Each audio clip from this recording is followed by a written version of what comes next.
Good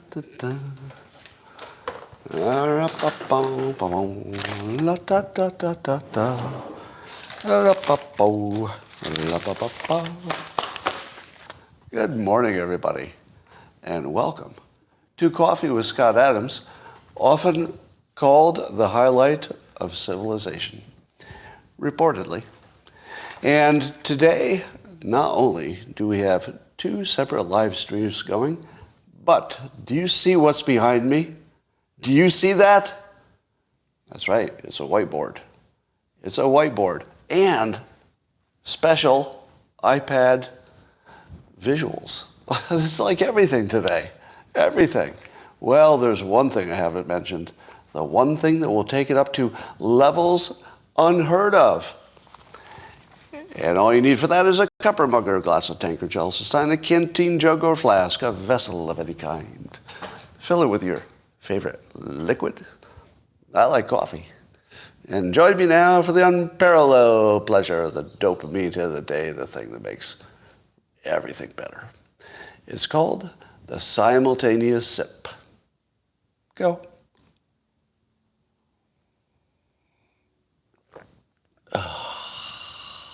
Yeah. It's good. That's good. So have you noticed anything in the news lately? Anything interesting? Yes, all of it. This is like the best news day ever. You don't want to miss 1 second of today's live stream. It's going to be so good. Starting with, do you remember the Canadian teacher who is identifying now as a female, but looks exactly like, and I don't mean to be unkind, a middle-aged man with a blonde wig and beach ball-sized prosthetic breasts? Now, some people had speculated that this person was maybe playing a long prank. Other people have said, no, this person is just identifying and might have a different preference for breast size than maybe you did, and her preference is this big. Okay, people are different. Well, today we learned that now this is from 4chan, all right? Now 4chan can go either way, right? 4chan can either be a prank itself, or they can uncover a prank. So 4chan is a little tricky, because you never know when they're joking or they're uncovering somebody. But according to at least one person on 4chan, who knows somebody who was in this teacher's class before the transition, and that person reports this said teacher was very anti-woke. Had a big problem with all the wokeness, and that maybe it was becoming kind of a problem in his job. Now, any questions? I don't think we can know 100% what's going on here, but this is exactly the hypothesis that fits all the data. Because she looks exactly like he playing a long prank and is very committed to it. Now, remember what I said. I said there were two possibilities. There are probably more, but two big ones. One is that it's a prank, and if that's true, if this gets confirmed, hero. He's my hero. And if it's not a prank, still hero. I just love that somebody would live their life and not care what anybody else thought. I just like that. I generally like anybody who's non-standard. I don't know if you've noticed that. Many of you automatically rebel against the non-standard. The more non-standard they are, the more you rebel. And I have the opposite instinct, which is as soon as I see somebody violating all of your expectations, I think, well, you have my attention. We could be friends. Yeah, we could be friends. So I always like the people who are non-standard, no matter what it is, right? Just generally speaking. So I'm loving this person. But I feel we need to take this another level. Don't you? I feel like this is almost perfect if it's a prank. And if it's not a prank, I have the same recommendation. I stole this, by the way. It's so good, I had to steal it. I feel we should create a movement to get this teacher on the cover of Sports Illustrated or Victoria's Secrets. Do you see any reason not to? Seriously. Is there anybody here who sees any reason at all, that this teacher should not be on the cover of Sports Illustrated? Because I think we have a brave, body-positive role model. I mean, right? Looks like a role model. So I think we should maybe put together some kind of a petition or a push to get this teacher on the cover of Sports Illustrated so that we can show the world that unlike some people who are closed-minded, we're not like that. We're not. We are open-minded. And we like people who express their individuality. And if this teacher wants to identify as female, I'm all for it. And let us celebrate it. Celebrate it, really. All right. So there's a big storm heading toward Florida. I like states that I can live in year-round.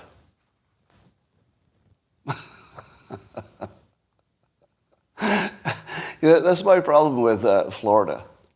You can move into Florida, but sooner or later, somebody's going to tap you on the shoulder and say, no, you really need to get out of this state the next day. You better pack your car. Get the pets. You better get out of this state. I don't like that. California, all the California emergencies, you can usually stay in your house. Yeah, we have lots of smoke, but I stay in my house. Earthquakes, no problem. I'm very earthquake-proof, and I did not build on a fault line. Planned that ahead. So yeah, I built my house to be extra safe. So it's almost impossible for my house to even catch on fire. I know, I'm probably jinxing myself. But it's built so, oh God, fucking damn it. Sorry. I've got a problem with my locals feed today because I had a little hardware problem. I'm using my phone and it's timing out now and then. All right. Anyway, I'm just teasing Florida. Florida's a great state. But I should note that you're not going to beat my weather. All right? I will acknowledge to you that Florida is a well-managed state. I'll give you that. Lots of advantages in Florida. But you're not going to beat my weather. You're not going to beat my weather. Sorry. All right. Well, today the Dilbert comic came out, and I want to read it to you. And what you're going to discover is it's not funny. And you might ask yourself, well, why is this not funny this time? Now, some of you, the NPCs, go ahead. What do the NPCs say? Please, NPCs, would you like? I'll give you your own time. The NPCs say, well, it was never funny, Garfield. Right? Are you done with that? Are we good? Have you said the thing that you have to say, and you can't prevent it? You have to say it. Okay, now you've said it. Now there's a story to this, so I'm gonna read to you the Dilbert comic. You're gonna see it's not funny, and then I'm gonna tell you what it originally was before I was asked to change it. Okay, the only place you can see the original is on the Locals platform. Anyway, Dilbert and the boss are looking out the window, and the boss says, a protest is forming outside our headquarters because we designed our new robot to be too handsome. Husbands aren't comfortable leaving them home with their wives. And Dilbert says, what now? And the boss says, marketing thinks we need to make them look like total losers. How do we do that? And boss says, they suggested making it look and talk exactly like you, meaning Dilbert. And Dilbert says, marketing said that? And the boss says, I might have primed the pump. And then 1 month later, Dilbert says, how are sales? And the boss says, still zero. Now, it's sort of a joke, but it's a little flat, isn't it? Feels like it's definitely missing something, isn't it? Well, that's because I was on deadline, and when my editor talked me out of publishing this, the one that I'm going to read to you in a moment, I didn't have time to change the art. So I actually rewrote the words in an existing comic. So it didn't exactly work, but I had to hit deadline.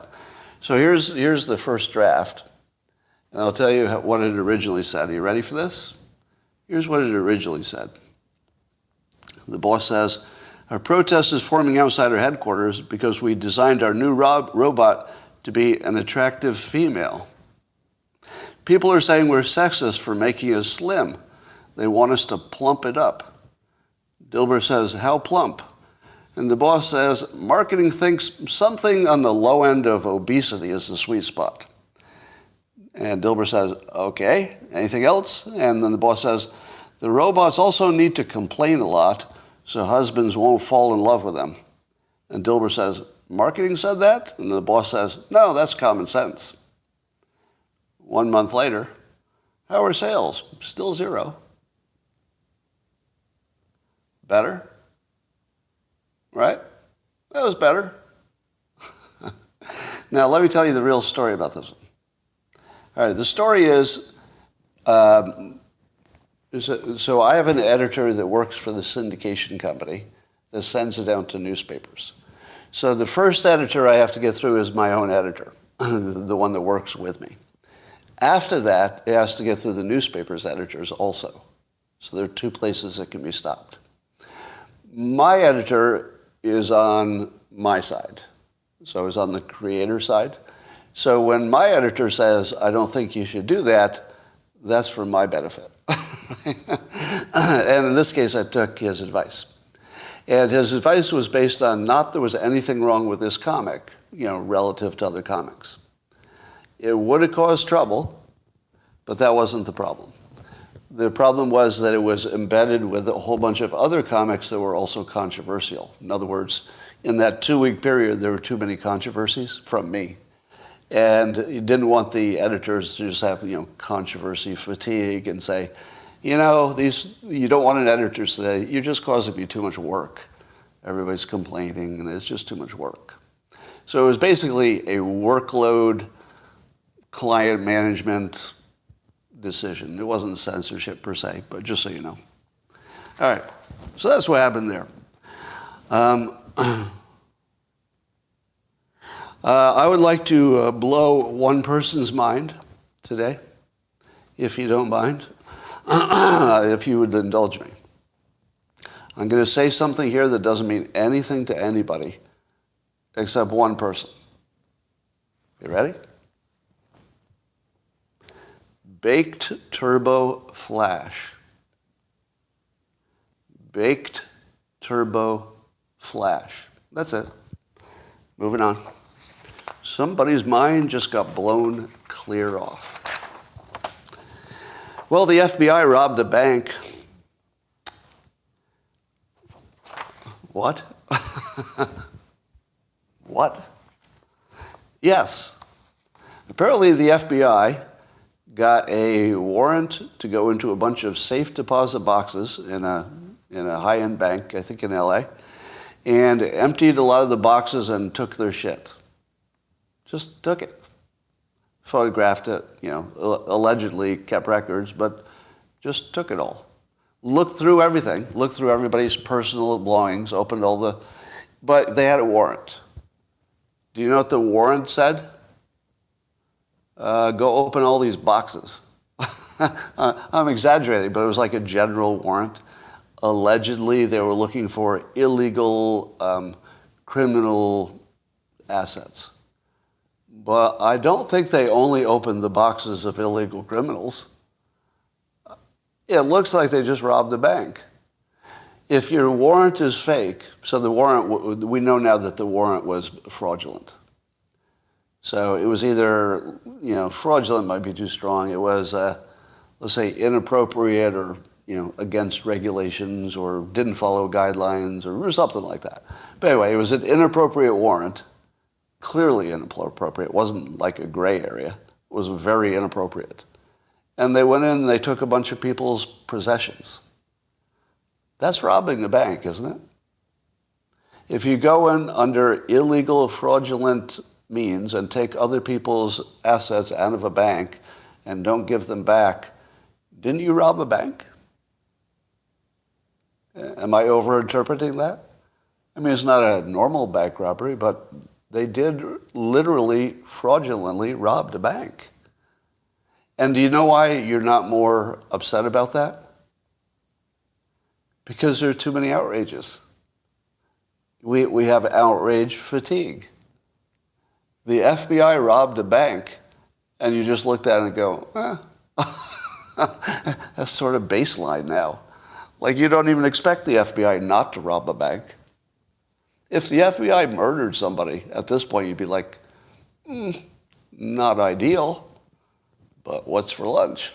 Sounds like a normal day.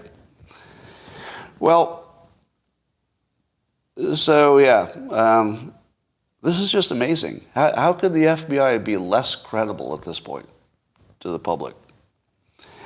Well, so the same thing that is keeping us from being outraged about this bank robbery, because there's just too much outrage going on, I've decided to use that same technique to my advantage. You've heard of the OODA loop? The OODA loop. If you're in a battle, if you get your opponent continuously reacting, then they can never mount an offense because they're just reacting all the time. They're just overwhelmed with reacting to whatever you're doing. So if you can get them in that OODA loop where they're just reacting, then you basically own them right away. Now, you may have noticed I've done some provocative tweets and comics lately. Anybody notice? Have you noticed I've turned up the temperature? And here's why I haven't been canceled yet, I think. Because I did too much of it. So right now, people are mad at me for several different tweets on different areas, several different comics in different areas, a whole bunch of different things I've said in the past, all kinds of stuff. I don't think people can get like a good beat on me because they're so outraged about so many things. It's hard to really really grab onto one. So I'm basically doing the Trump method, where I'm going to outrage you in a way that would normally get me canceled, but before you can even react, I'm going to give you two more. I'm going to so outrage you.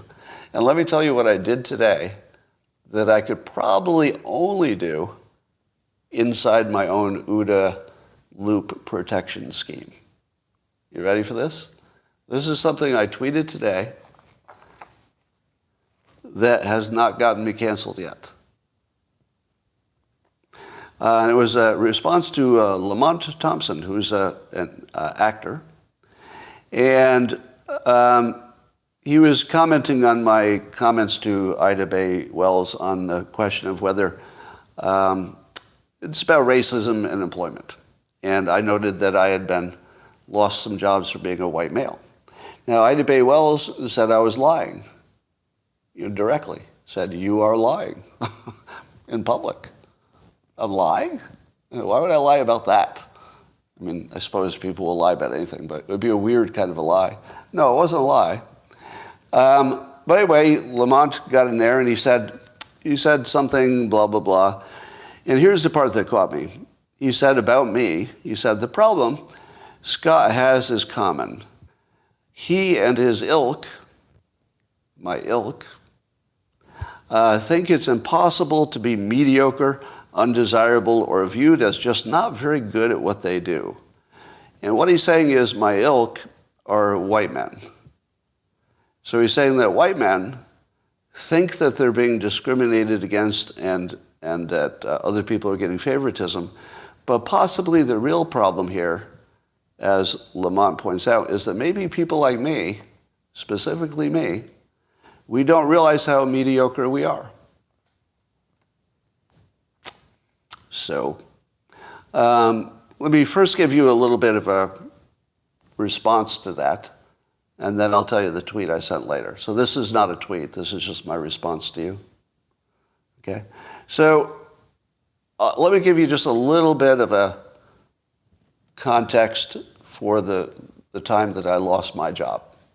Right? So the question is, did I lose a job to somebody who was more qualified, and I just failed to admit it? It's possible, right? That would be a fairly reasonable, I mean, it must happen somewhere. That surely there are white people complaining about losing jobs when really the problem was they were not qualified. That clearly exists. But Lamont thinks I might be one of these people, so I'll give him a little context. So I'll describe me, and then I'll describe the person I was competing against at the bank, the first job. All right, so here's me. All right, so I graduated high school as a valedictorian and got an economics degree, and I was working on an MBA from a top school. If you're in a bank and you've got an economics degree and you're working on your MBA from a top school, that's everything they want. Like I had the ideal banker's resume. And I had the highest performance review. So valedictorian, economics degree, MBA, and the highest performance review working in a bank. Okay. Now, the person I was competing against had some strengths too, and I'll get to that. So I don't want to leave a suggestion that I had some accomplishments and the person that I competed with didn't, because I did. So I'll get to that. I did manage to become the most influential cartoonist in the world, but as Lamont would point out, you know, big deal. You're a successful cartoonist.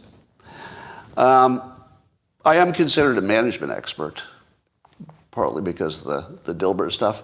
So yes, I dominate my industry, and I dominate somebody else's industry, which is management, but that's just two things. I did write the most influential self-help book of all time, Creative Systems versus Goals, Talent Stacks. I did cure thousands of people of health issues, and I have dominated politics, the best predictions in the pandemic, best predictions on military in Ukraine, and wrote the definitive personal finance guide. And have changed a lot of policies in the United States. So that's all I've done. But like I said, the person I competed against also had some accomplishments. For example, she graduated high school. So, as Lamont says, it's hard to know who was more qualified. I don't know. This is a tough one, Lamont. I don't know. Could be the one with all the advanced degrees and who has succeeded and dominated 5 separate fields. Could be that one. Or it could be the one with the high school diploma, who was also very good, by the way. By the way, there was nothing wrong with her. She was a good manager. Quite qualified. So it is possible that I was unaware that I wasn't quite as qualified as the other applicant. Never know. But here's what I did. I tweeted today that if you're a white man in America, if you're a black man, your odds of employment are 5 times better than a white man in America. How many of you would agree or disagree with that statement? That as of today, a black man, let's say equal qualifications. Black man and a white man in America, equal qualifications. I think that the black man has approximately 5 times advantage over the white man. Would that sound about right? About 5 times? Yeah. Now, Now let me talk for the NPCs. What do the NPCs say now? What's the NPC say? What's the most obvious thing you say that doesn't help? Yeah. Well, you'll think of it. But do you think that I could have tweeted, except for having caused so much other trouble recently? Do you think that I could have gotten away with tweeting directly that a black man in America has 5 times the employment opportunity as a white man? And I got no pushback. I got no pushback. You should see the tweet. I don't know if I could have done that a year ago. I think a year ago, it would just been the biggest problem. But I've caused so many other problems this week, nobody knows what to attack me for. My OODA loop is intact. So, got that going for me. And I put that out there. And by the way, Ada Bay Wells just sort of crept away after we dunked on her, because she's so wrong. And imagine what a mindfuck it is to be a black person in the United States, to realize for the first time, imagine this. Imagine what this would do to your head. You've lived and you grew up in America and you had this certain set of beliefs, and you found out today that you've always had a 5 times advantage over a white man in employment. You always did. It's never been different my entire life. And if you want to find out if I'm exaggerating or kidding, walk out on the sidewalk, and this is an actual experiment. I want you to actually do this. If you're black and you're wondering, is this true? Because you should be. If I were black and I heard this for the first time today, I'd be thinking, well, there's no way that's true. No, it is true. And if you'd like to validate it, walk out on the sidewalk and just tap on the shoulder any middle-aged white guy. Anybody. Anyone. And just say, are you aware of any discrimination against white males in employment? And watch how many stories you get. It's everybody. Everybody everywhere. Now the question that if you're black, here's the first question you should ask. How is it possible? How is it possible that I would just be hearing about this now? Right? And that's a good question. How could this be true if I'm just hearing it now? Let me explain that to you. No white man in the world is dumb enough to say this out loud, except me. And the only reason I can is because fuck you. Fuck you, that's all. I can say anything I want because fuck you. I've just decided I can say anything I want now. Because I'm close enough to retirement, I paid my money, and now I'm going to stop lying. I'm just going to stop lying. I've been lying for 30 fucking years. Black men, and black women especially, have a huge advantage over white people in employment in America and education. It's not even close. It's like a 5-time difference. If you come in here and say, Scott, I hear your argument. There might be like a little bit of difference, maybe a little advantage for the black people. No, I'm not saying that. I'm saying it's a 5 times advantage. I'm saying we're not in the same zip code. Now, to be fair, are the white people really disadvantaged? Well, you could make an argument that they just go get a job somewhere else, because that's usually what happens. But it's still discrimination. Luckily, we live in a country where labor is in great demand. If labor had been constrained, this would be a big problem. But let me tell you how white people think. Okay, this isn't the hill I'm going to die on. I'm just going to go get another job. Because what happens if a white person sues? So this is the other dumb question that black people ask. Right? And let me say this just as clearly as I can. This is a dumb fucking question that black people ask. There are a lot of dumb questions that white people ask black people, right, all the time. So we can ask each other dumb questions or say dumb things. That's okay, right? The dumbest thing that black people ask when they hear about this, they say, well, why didn't you sue? Every white man right now is just laughing. We all know why we didn't sue. Because we're white men. We're white men. We don't sue over bullshit. I mean, we would sue if it was big enough, and if we couldn't get a job somewhere else, and if we didn't take responsibility for our own lives, and if we blamed somebody else for every fucking problem we had, we could do that. Sure. And then we'd never get a job again. You'd never get a job again. Would you hire somebody who had sued their last employer? I wouldn't. I wouldn't. Would you? If you knew somebody had sued their last employer and won, even if they were right, would you hire them? No. No. Because even if they were right, you don't want the litigant. You don't want the litigious person. It doesn't matter if they're a white or black or the most qualified person you've ever seen in your life. You're not going to hire the person who sues their employer, even a different employer. No way. But also, white men are not taught to complain in this way. We're taught to just get on with it. Suck it up, figure it out, go make something work. Right? And here's the funny thing. It's almost like the country's ready for this message. Because I'm not getting any pushback. I just said the most insanely provocative thing you could say in public, and I don't even think the press will pick it up. They should. I'll say it again. A black man in America has a 5 times better advantage getting a job similarly qualified as a white man. I'll go further. A less qualified black man is almost certainly going to get the job over a more qualified white man in most cases.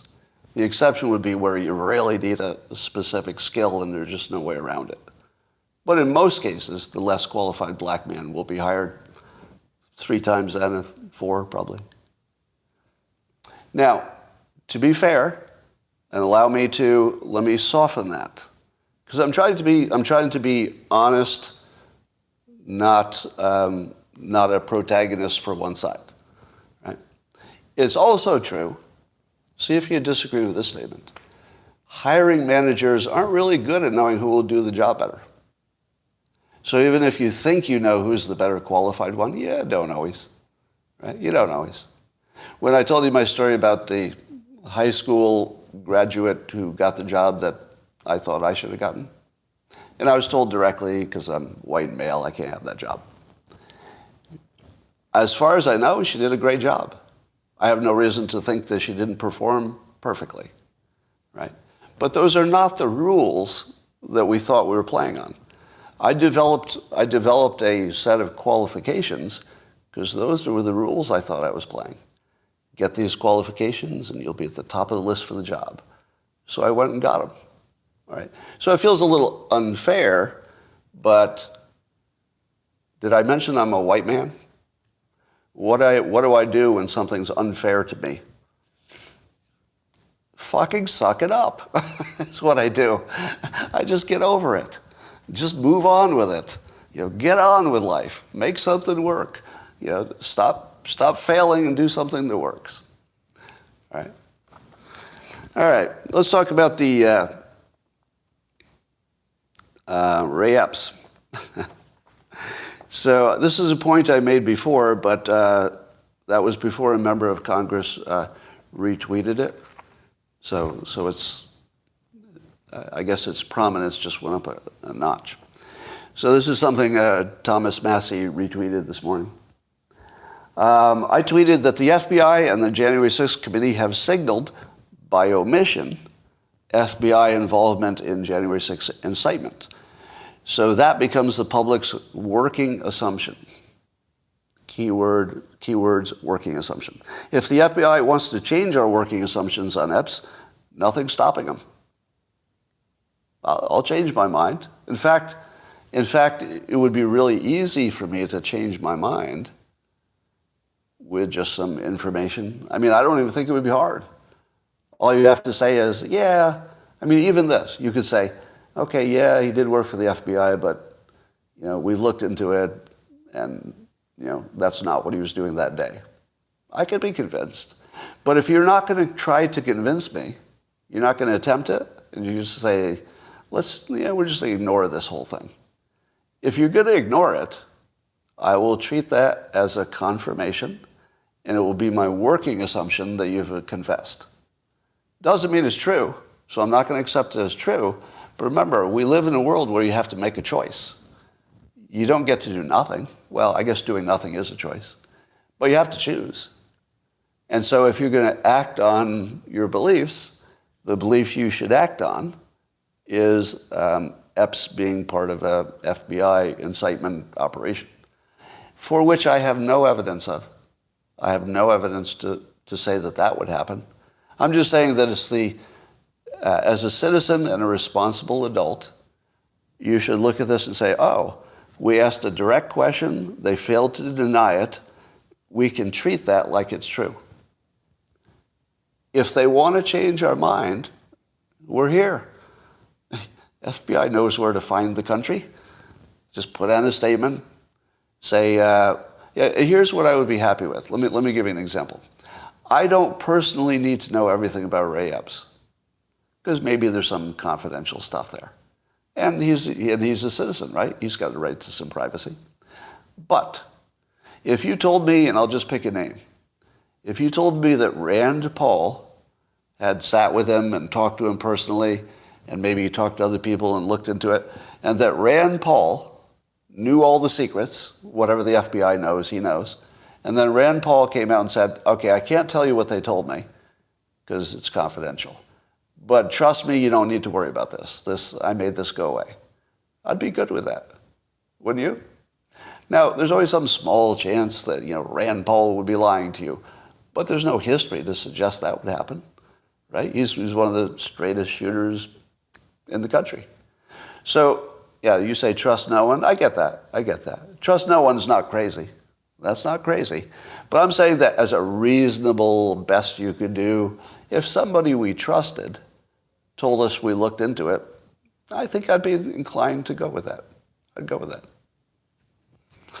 But if they don't do anything, given how easy it would be to convince us to stop talking about it, they either want us to talk about it to, make Republicans look extra crazy, which would be a good plot, by the way, or there's something to it. All right. Here's another thing I was doing just to want and by the way, the Ray Epps stuff, that's part of my OODA loop. I don't care that much about Ray Epps. I just wanted to do one more provocative thing so that all my provocations are rising about the same time. My other provocation was this. I tweeted this. I'm seeing how close I can fly to the sun in terms of election integrity without saying anything that's untrue. All right? So I tweeted this. I'm not aware of any proof that our election systems are rigged or even could be in any of our 50 states. And that is remarkable given that 100% of everything else we can't directly observe is rigged. Huh. And then I added, also, unarmed protesters tried to conquer the United States. Now, I believe what I said is actually the official word, right? Didn't I just agree with the official narrative? The official narrative is that there is no proof of election systems being rigged. I agree. I have seen no proof of that. Or even that they could be. And also, I've seen no proof of it in any of the 50 separate systems that are managed by each state, which is remarkable. Given that the FBI is robbing banks, Congress is doing insider trading, and basically 100% of the systems that we can't view directly are corrupt, except all 50 state election systems, the only exceptions. And you'd think it would be amazing to have one exception, like one state that wasn't corrupt. That would be amazing, if even one. But we got 50. 50! 2,000 mules is not proof, and if you still think so, you need to catch up.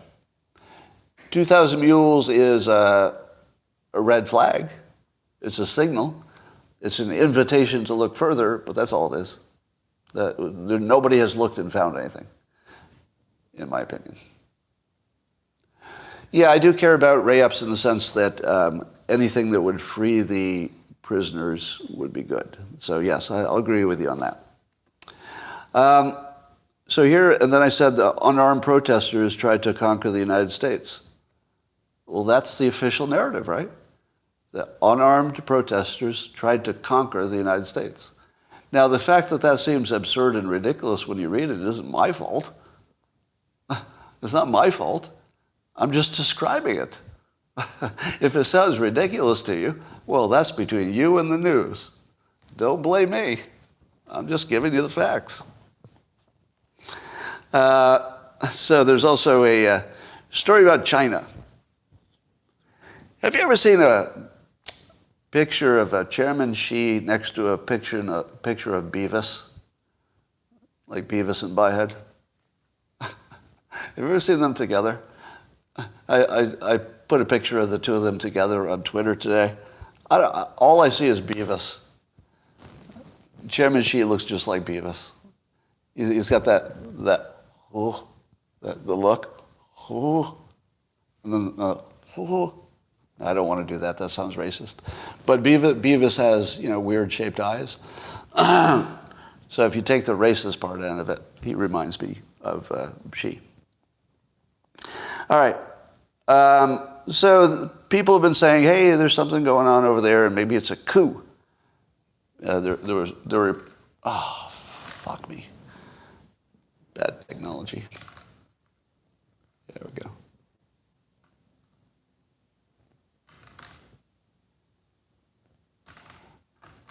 Oops.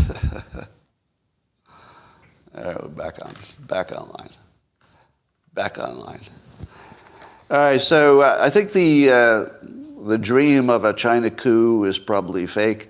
But here's something that apparently the Chinese do this as a regular pattern before they have their big, what's the name of it? The Communist Committee meeting that they do. What's that called? Some kind of a big CCP meeting that they do. Anyway, so they think that Xi will try to get emperor for life or something like that out of that. But apparently what they do just before this big event is they put in jail major political people. So they put them in jail on a regular basis. Like that's just a regular thing. So they just jailed some minister in the Chinese government for stealing $90 million or something. And here's the question. I wonder if all the ministers in the Chinese government are stealing $90 million. Because I always assumed they were. Isn't that the whole point of being being toward the top in a communist country is you get to steal millions of dollars? I just assume they're all doing that. So I wonder if the people that they decide to prosecute are just the ones that are not politically, on the right team. They're not trying hard enough to support the leader. But anyway, I don't think you have to worry too much about a coup. Don't think that's happening. Apparently, Twitter and Facebook suspended numerous fake accounts for spreading disinformation. Now, that doesn't sound unusual, right? Because they routinely get rid of fake accounts that are spreading disinformation. Let's see, who owned these accounts? Oh, the U.S. government. Yes, it turns out that the U.S. government is creating fake Twitter and Facebook accounts to spread misinformation. And that's confirmed. Now, I think the story was telling us that they were spreading fake information in the international markets. It was a little unspecific about whether it's spreading that same misinformation to our markets. But of course they are. They're all connected. You can't tell a fake rumor in some other market and not expect it to get over here. Right? So now we know that our government is literally lying to us and other countries. And for sure. So they robbed a bank. They're putting political opponents in jail. And they're using propaganda and spreading fake information. So that's your U.S. government right there. Pretty good, huh? All right. I decided to come up with a solution for Taiwan. You've been waiting for this, haven't you? I know a lot of you every day are like, Scott, where's your solution for Taiwan? You've solved so many other problems. Well, I have a solution for Taiwan. You ready for it? And it depends on the following thing. It depends on China being as dumb as the people who responded to me on Twitter. And I think I can count on that being true. All right? Now I'm going to set an NPC trap for you. I'm telling you in advance, this is an NPC trap. I'm going to trap you into saying the most obvious thing about this topic. And then I'm going to tell you that that's what I'm making the Chinese think too. And you fell for it. And it's nonsense, right? So here's my idea, and then watch for somebody to say the most obvious thing, and that's my trick. So here's the idea. Taiwan should announce that they've decided to merge with China. So Taiwan should say it first. We've decided to merge with China and become one country. Here's how we're going to do it.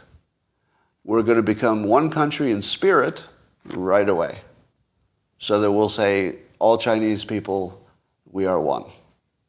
But we will wait 100 years, and then we will merge systems. But not for 100 years.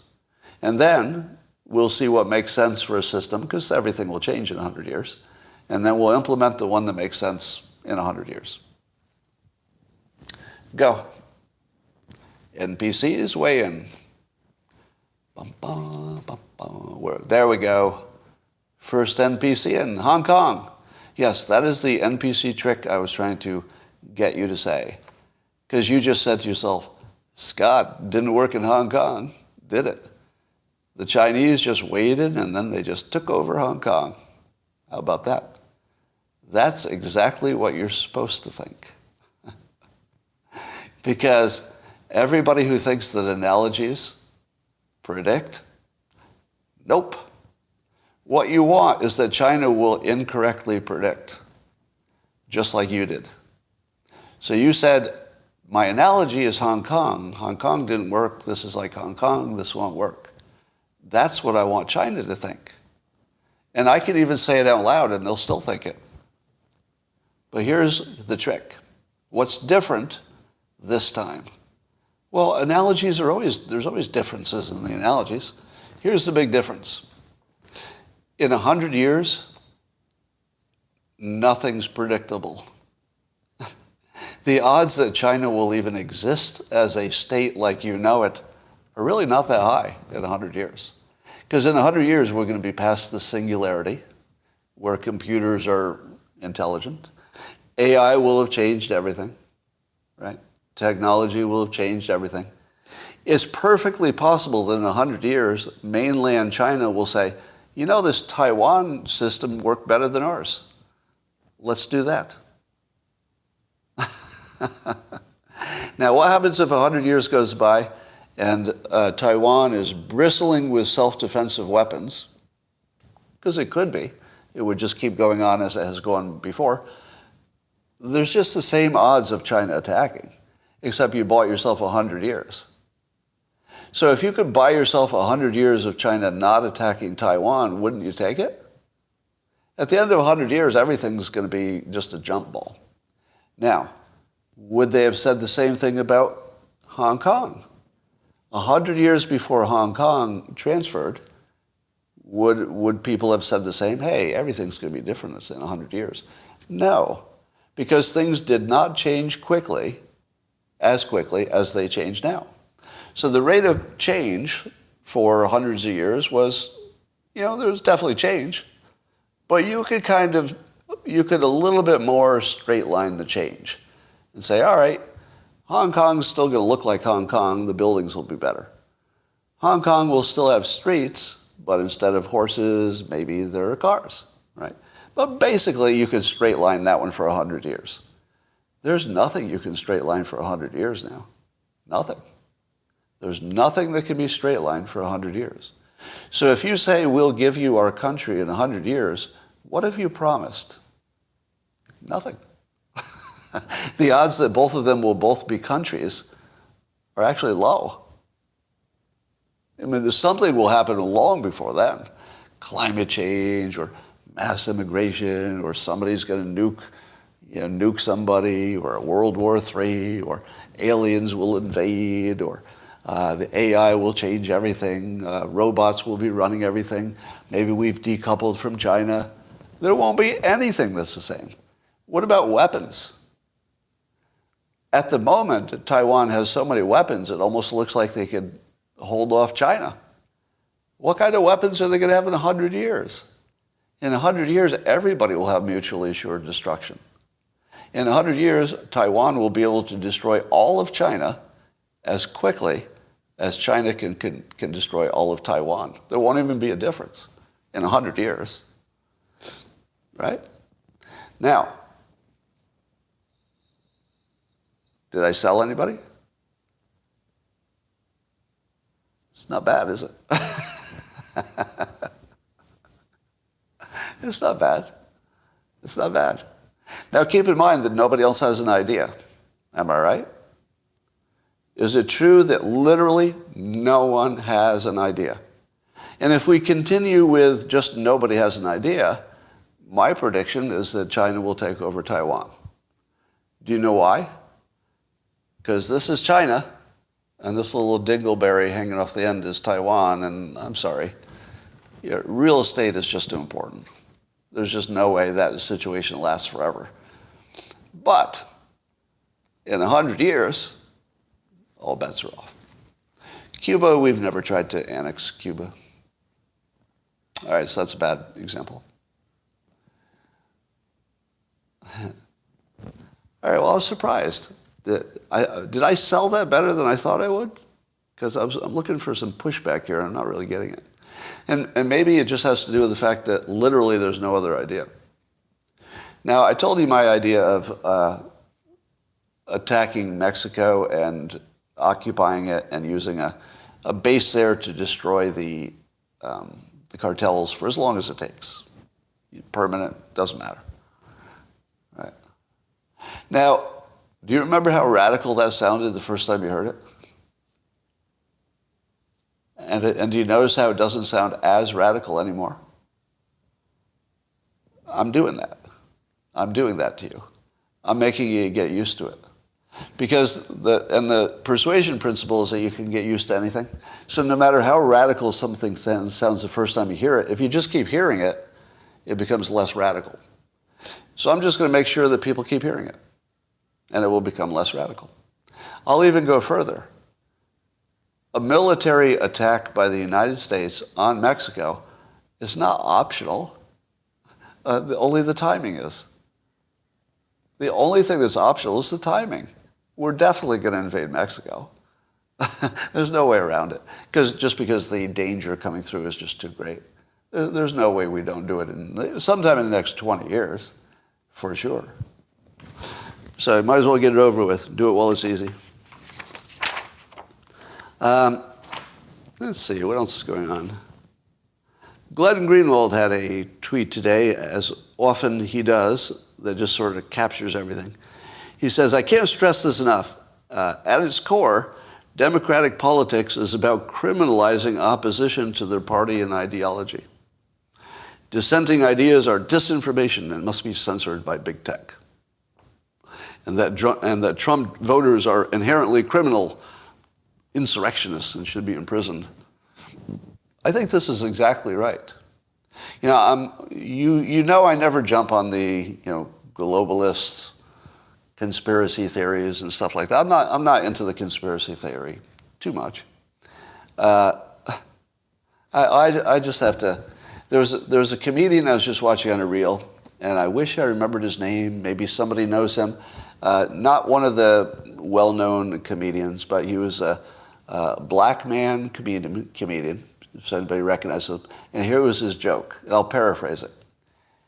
And he goes, I wish I could do a better job. His is better. He goes, a lot of you believe in conspiracy theories, and some of you think that all the conspiracy theories are false.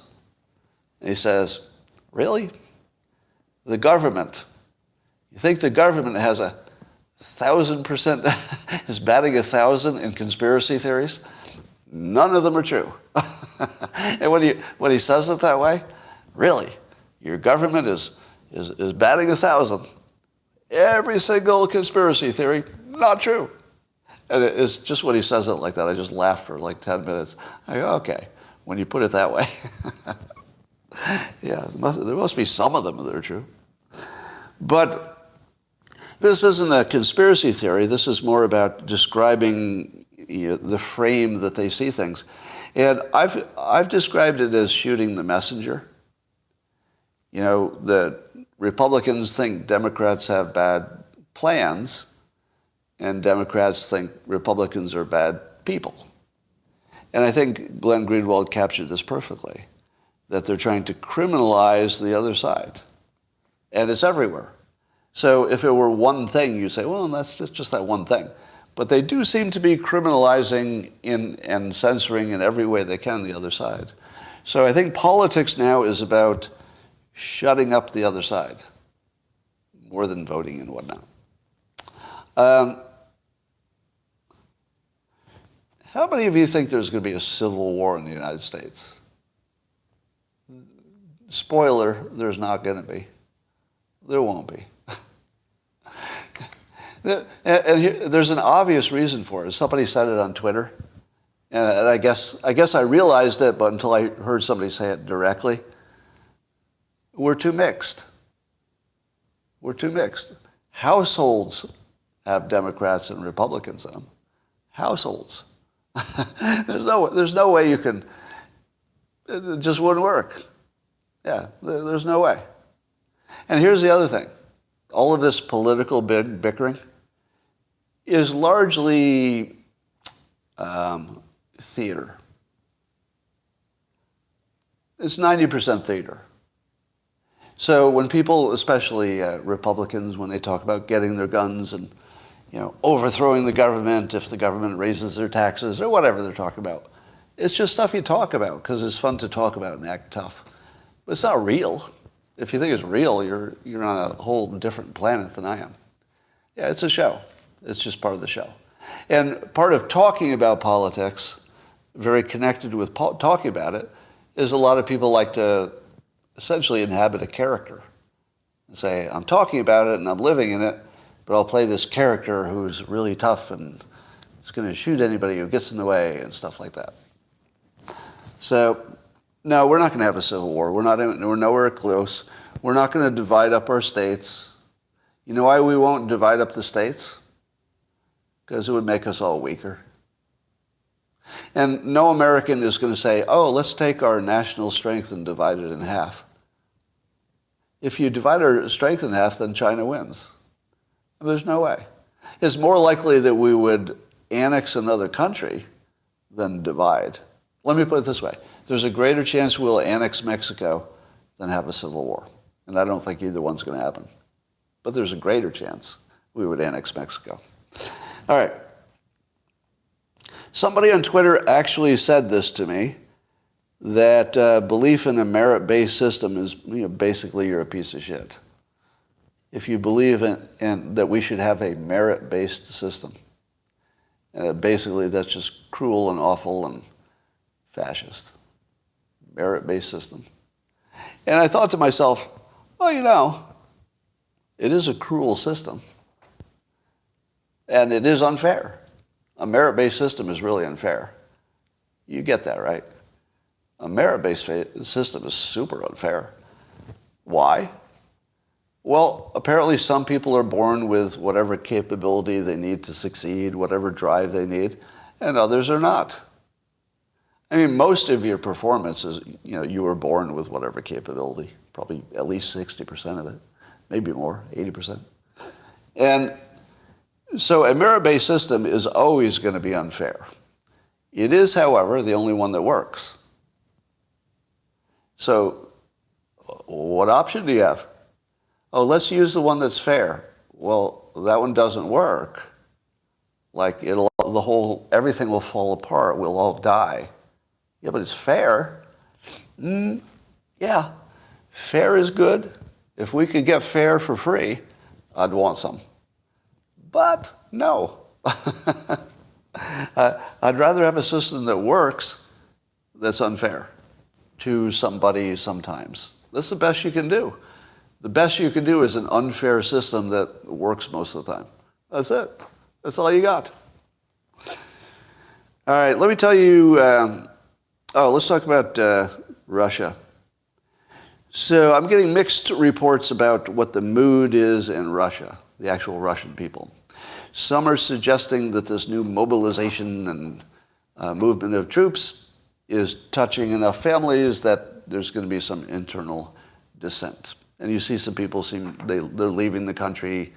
I don't think in big numbers yet, but some people are leaving the country.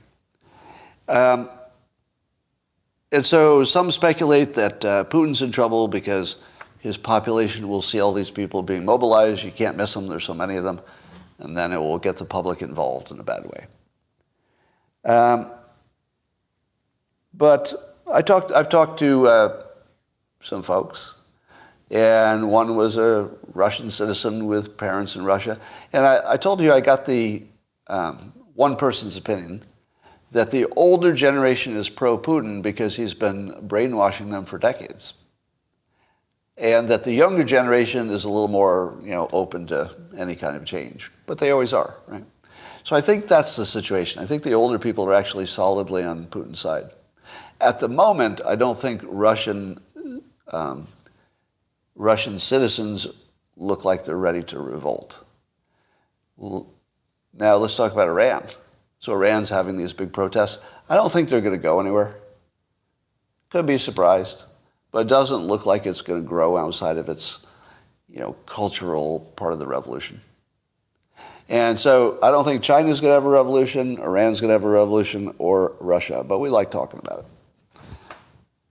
All right, I figured out why we can't do anything about fentanyl, and we're going to go to the whiteboard. And I don't know if this is fixable. I thought that, if everybody got informed and we could find some way to move forward. But there is a real roadblock here that I did not anticipate. And I'll show you. And it's psychological. But I don't know any way around it. So here are the fentanyl illusions. As long as these illusions control the public, they can't act. And nothing's going to change that.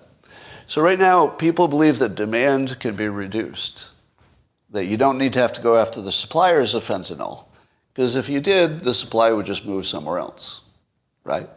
If you took out the Chinese suppliers, it's already being moved to India. So India is actually picking up the fentanyl precursor business. And if you stopped it in India, well, it'll go somewhere else, right? So there is that argument. Now, so people say, well, if you can't stop it at the supply side, it's really impossible. At least you can get people to do less of it and create the demand. How many of you agree with the statement that demand for fentanyl could be reduced if we did the right thing? How many think that? Right. So it's an illusion. Right. Everybody who's had an addict in their family knows there is nothing you can do. People believe there's a program. Like there's a program, well, they'll take you out of your, you could have your teen removed from your house like forcibly, and then they work hard on some dude ranch until they're good people. No, that doesn't exist. That literally doesn't exist. But everybody I talk to has heard of somebody who's been in that program. That doesn't exist. There are even people who are naming the program. The program you're naming is not available. It's not. Not in California, anyway. You can't kidnap somebody out of their bed in California. Now, I don't know about your state, but 100% of the things you think work don't work. And it's known not to work. All right. So do you think that you can put somebody in rehab and cure their addiction? How many people think rehab will cure people's addiction? I don't think any experts think it. They think that people who have decided to quit can quit. That's it. So you take somebody who has decided to quit and you put them in any kind of program and they'll probably do okay because they've decided to quit. You take somebody who has not decided to quit and there's nothing you can do. There's nothing you can do. You can't force them and you can't persuade them. There's nothing. Absolutely nothing. And nobody even has a suggestion, by the way. Now, some of you can say, but, I heard about ketamine. Great. If you're a parent, good luck putting your kid on a ketamine treatment. That's not going to happen. That's not going to happen anywhere. Like you could do something illegal, sure, but not really. There's just nothing you can do. All right. So you have to lose the illusion that you can work on the demand side. Now you might say to me, Scott, you need to lose the illusion. And let me explain this in a more direct way. If I were trying to convince you of something, I would talk to your brain, right? I would say things that would go into your ears, they would become part of your thinking, and they may or may not persuade you. And that's the normal way you persuade something. Addicts don't have a brain. Addicts have addiction. Addiction becomes the brain. And so the illusion is that the addict is somebody who has a brain plus an addiction on top. Conceptually, yes, but in a practical sense, no. There's no brain there. Here's me negotiating with an addict. You should get some treatment. What, no response? Fentanyl will kill you. I don't know why this isn't working. This thing is not going into rehab. I don't know why not. Is it not using its free will? There's fentanyl in the products you're using that you don't know, so you could be killed. What is wrong? Why is it not getting in rehab? Why is it still buying fentanyl? Because it doesn't have a brain. You can't talk to this. I can't convince this to do anything. If you believe you can talk to an addict and reason with them, I'm sorry. No, you've never met an addict if you think that. So, no, you can't do anything to reduce demand. You can't reason with them. You can't do anything. What about that Portugal experiment where they legalized drugs and they tried to help them with treatment and stuff like that? That didn't work. It didn't work. Sorry, it didn't work. If you want to know, just Google Portugal drug experience. Just look for yourself. It had, quote, mixed experience. Do you know why that Portugal experience hasn't been spread to everywhere? Because it didn't work. Right? It had mixed results. Now, the mixed results, they say they got more people into rehab. Is that good? If you got more people into rehab, are you ahead? No. Do you know why? Because the only people in rehab that are going to get better are the ones that decided to. If you double the number of people in there, but the number who have decided to get better is exactly the same, because they're the ones who went themselves, you get the same result. You triple it, same result. They're only getting three people get better. Now let's do it times 100.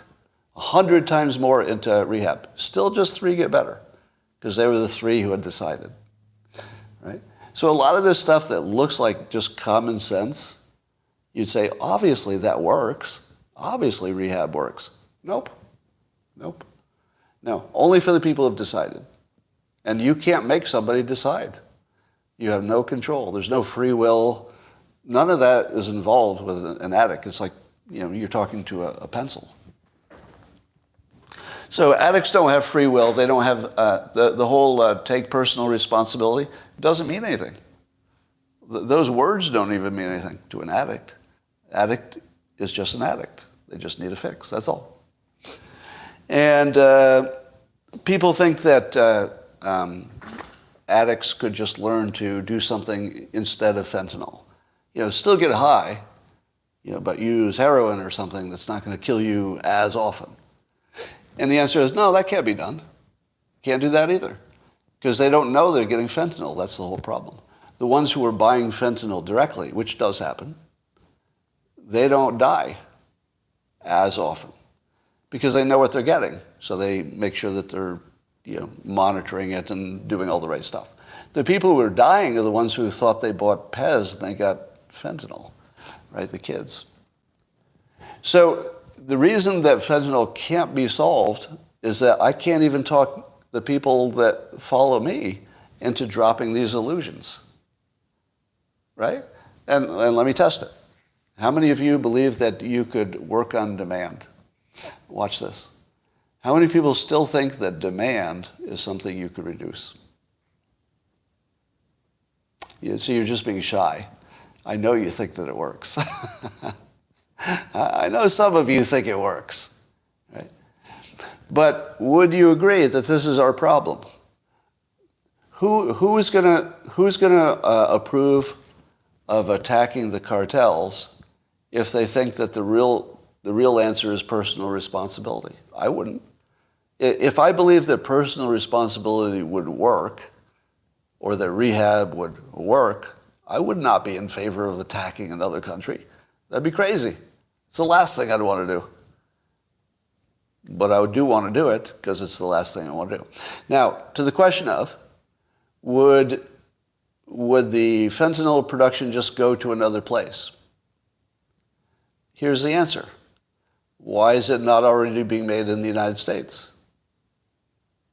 Because it's hard. The only reason it's not being made in the United States is because it's hard to make it in the United States for whatever reason. I don't know, too easy to catch, or I don't know, too hard to get the precursors in. I'm not sure. But keep in mind, and here's another advantage of having an economics degree. Would everybody who has business and economics degrees who's watching back me up on this? I don't know the economics of fentanyl, but given it's wildly profitable compared to how much the ingredients cost, everybody's on board so far? It's wildly profitable for a very small expense. Suppose that making it in the United States cost 20 times more. It would be everywhere in the United States because 20 times more expense wouldn't even matter because 20 times more than that tiny expense is still tiny versus a huge profit. If it were true that cutting off the overseas sources of fentanyl made no difference because we would just make it in the United States, it already would be here. There would be no Chinese cartel India fentanyl if it were possible and practical to make it in the United States. Everybody with a business degree just agreed with me, right? Because the economics are just very clear. If you could make it in the United States in your bathroom, you would already be doing it. It would be hugely profitable. But there's some reason you don't. I don't know what it is. All right. So I don't know what to do about that. Now here's a question for you. Have you ever wondered why we're not refilling the national oil reserves? Does that bother you? I understand the part where we're taking oil out because we have a short-term need that's pretty important. I mean, you could argue it's a national emergency. But is the reason we're not refilling it because the cost of oil is too expensive? But wouldn't we be... Well, let me ask you this. So let's say you went to somebody whose well is closed for whatever reasons, and you say to them, the only way you're going to sell this oil is to the government at a good price. And under those conditions, we'll let you open up the well, but otherwise, we're going to go green, so this well can't be opened. You don't think we could make an offer to the government? You don't think the government could find a producer who would be willing to sell an entire reserve full of oil? That's a lot.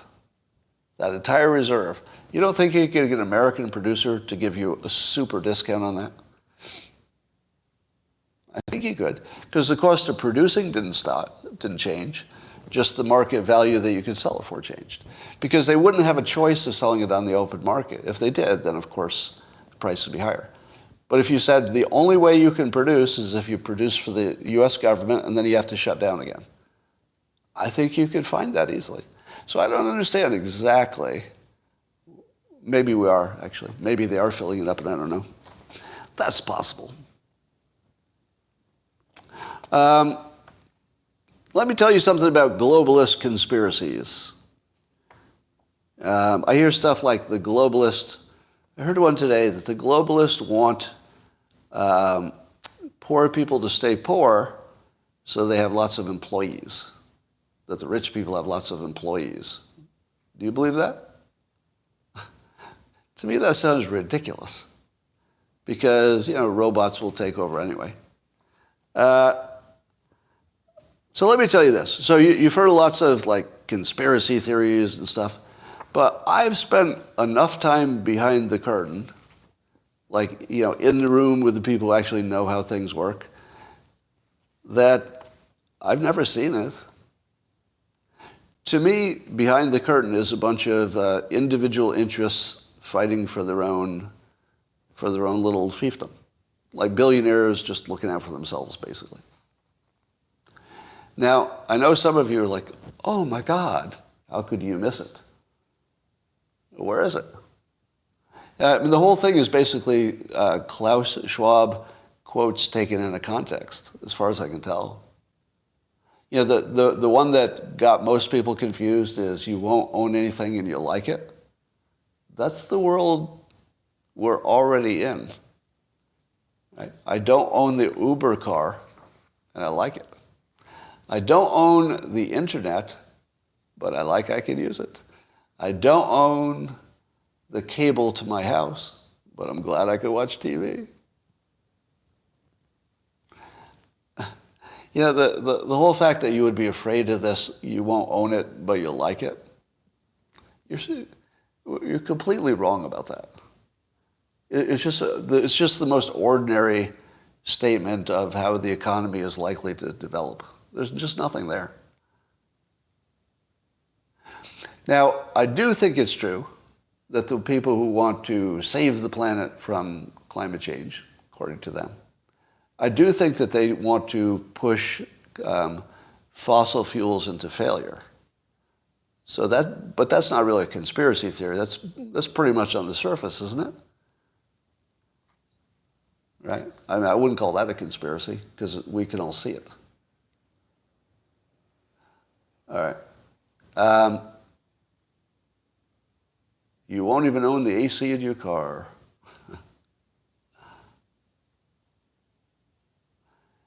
You don't own the video games that you paid for? You don't like it? Yeah. I don't know. I'd rather rent anything that needs to be upgraded. That's my take. And I'm pretty sure I had all of my incredible content. Easily the best live stream you've ever seen. All right, anything I missed? Any stories, big stories happening that happened? Yeah, I look well prepared because I didn't sleep last night. I just decided to, screw it, I'll just get up.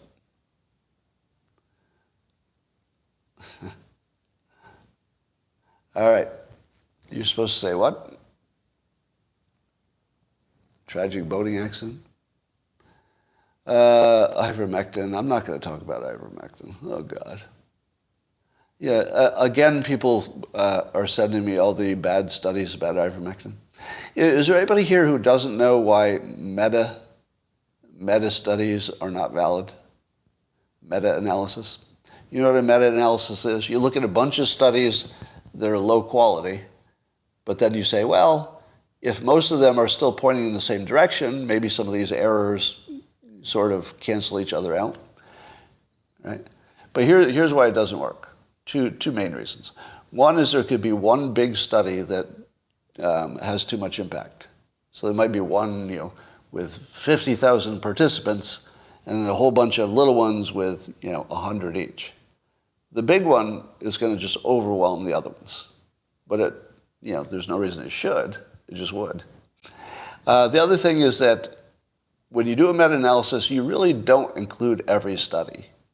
You do throw away ones that you know are bad, which means it's subjective. So one person might throw away one study, another person doing the same analysis would throw away another study. So it's not math, it's just an opinion.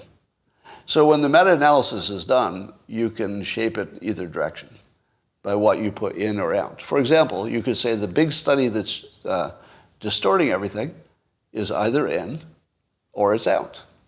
And either one of those would be valid as a meta-analysis, except the answers would be opposite. One would tell you do it, one would tell you don't do it, and it's the same analysis. They're both a meta-analysis. And both of them would be reasonable, because it would be reasonable to take it out, and it would be reasonable to keep it in. They're both reasonable, but they'll give you opposite answers because of math, right? So when you're looking at the ivermectin studies, you'll find that the randomized controlled trials are either poorly done or whatever, and all they have is the meta-analysis, and the meta-analysis has been debunked. Italian elections, I'm not really following them too much, but there's some right-wing candidates over there. I don't know if that's a trend or just an Italian thing. The largest wholesale fresh produce market in the world is on fire in Paris. Garage door brand free. Not really. All right. I think we've done it, haven't we? All right. Google, thanks for joining. I'll talk to you tomorrow.